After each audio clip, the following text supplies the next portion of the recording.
Dostoevsky famously wrote, "Pain and suffering are always inevitable for a large intelligence and a deep heart." He's well known for drawing on his own pain and suffering in his novels, and he had plenty to work with, having spent 4 years in a Siberian labor camp as punishment for his socialist views. So humor isn't really something we tend to associate with Dostoevsky. If there are laughs involved, it's usually someone making fun of the seriousness and density of his novels. Like this scene from a Halloween episode of The Simpsons, where Homer is paralyzed after being bit by a spider. He can't move or speak, but his eyes are open and we can hear his thoughts. Lisa tries to help, turning the great Russian novelist into a classic setup for a fart joke. Dad, I'm going to entertain you with the help of the brothers Karamazov.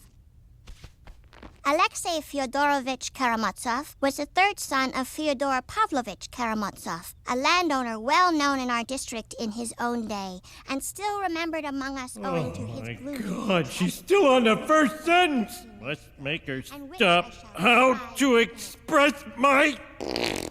Dad? Ugh. But there are some readers who see Dostoevsky differently. I was laughing all the time when I read him. I was just constantly noticing how amused, how I was giggling. And I started to think, well, either I have a twisted sense of humor or Dostoevsky is actually funny. Lynn Patek is a professor of Russian studies at Dartmouth College and co-editor of the book Funny Dostoevsky, New Perspectives on the Dostoevskian Light Side. As I talked to more colleagues in the field, especially female colleagues, they found him funny too. Their book talks about slapstick, parody, satire, and Dostoevsky's funny and furious women. But Patek says a lot of readers miss all of that in just trying to get through those long sentences that Homer Simpson complained about.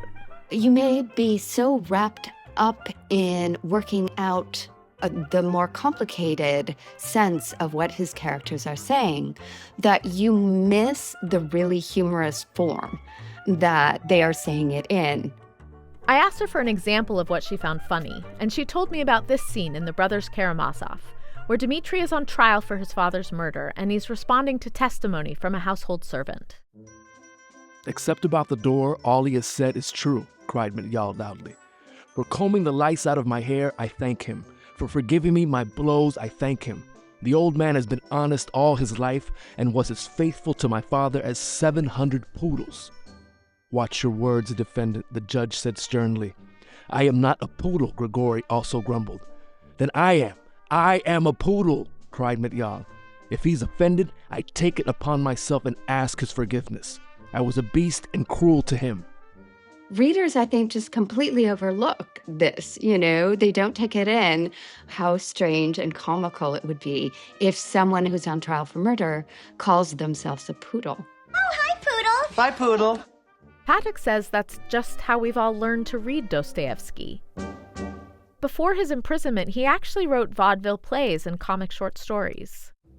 But his later novels, most famous novels, dealt with serious philosophical and religious subjects. So critics and readers have always approached him with seriousness. They like to think of this sort of heavy Russian author who is very, very challenging, and that there was nothing lighthearted or funny about him. But for Patek, that misses something important. She compares the way we're used to understanding Dostoevsky to our view of the moon. We only see one side of the moon, which is the light side. In the case of Dostoevsky, we typically see only his dark side. Of course, the recent Artemis II mission allowed a few lucky people to actually see the dark side of the moon.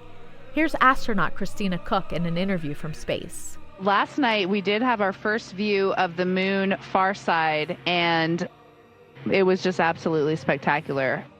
So maybe we should think of Lynn Patek and the contributors to Funny Dostoevsky as doing something similar.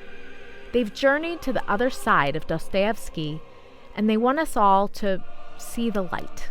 That is the dark side. That is not the moon that I'm used to seeing. For Philosophy Talk, I'm Cheryl Kaskowitz.